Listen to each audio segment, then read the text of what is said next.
Mari kita mulai pengamatan kita pada kelompok hewan. Nah, saya melihat sapi sedang makan rumput. Sapi jelas bergerak aktif dan bereaksi jika diketahui.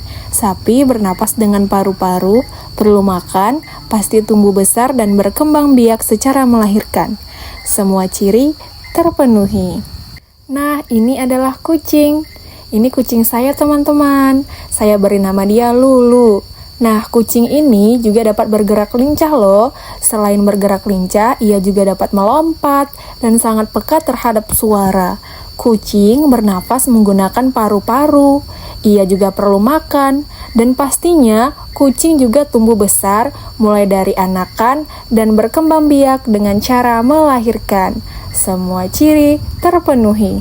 Nah, selain saya memelihara kucing, saya juga memelihara ayam. Setiap pagi, rutinitas saya adalah memberi ayam saya makan dengan beras, baik pun biji-bijian seperti jagung. Nah, ayam ini adalah hewan unggas. Ia bernafas menggunakan paru-paru. Ayam juga berkembang biak dengan cara bertelur. Ayam juga sangat aktif loh, baik itu berjalan maupun berlari. Ayam secara fisik dicirikan oleh paru, sayap, tubuh berbulu, dan sepasang kaki tanpa bulu. Semua ciri terpenuhi. Nah, ini adalah semut, teman-teman. Nah, semut ini dapat bergotong royong dan mereka sangat peka terhadap bau makanan. Semut bernapas dengan trakea, perlu makan, tumbuh melalui metamorfosis, dan berkembang biak dengan cara bertelur. Semua ciri terpenuhi. Berikutnya adalah hewan cicak. Cicak adalah hewan reptil yang sering kita temukan di dinding maupun di langit-langit rumah. Nah, cicak merupakan makhluk hidup karena memenuhi ciri kehidupan, baik itu bernafas, bergerak, perlu makanan, tumbuh, dan peka terhadap perangsang. Cicak memiliki kulit yang sangat hidrofobik atau bisa disebut dengan anti air, sehingga tubuh mereka tetap kering dan bersih dari kotoran meskipun mereka sering merayap di tempat. Semua ciri terpenuhi. Selanjutnya, mari kita amati kelompok tumbuhan. Ingat, gerak pada tumbuhan bersifat pasif, bukan berpindah tempat. Nah, ini adalah pohon kelapa, teman-teman. Pohon kelapa ini bergerak sangat lambat, namun dapat bereaksi dengan akarnya yang menuju air.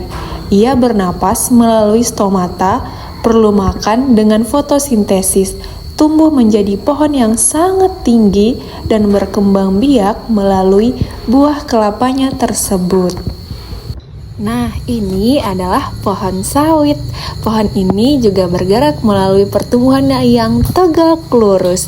Ia bernapas melalui stomata, perlu makan, menghasilkan energi, tumbuh hingga berukuran besar, dan berkembang biak. Nah, ini adalah cabai, teman-teman. Cabai bergerak dengan batangnya yang tumbuh mengikuti arah cahaya dan juga bereaksi terhadap air di tanah. Ia bernafas melalui stomata, perlu makan dengan fotosintesis. Tumbuh menghasilkan daun dan buah. Nah, teman-teman, di sini juga ada pohon pisang loh. Pohon ini bergerak secara perlahan, tumbuh tegak ke atas. Nah, pohon ini juga tumbuh dengan batang semu yang tinggi dan berkembang biak secara vegetatif dengan tunasnya tersebut.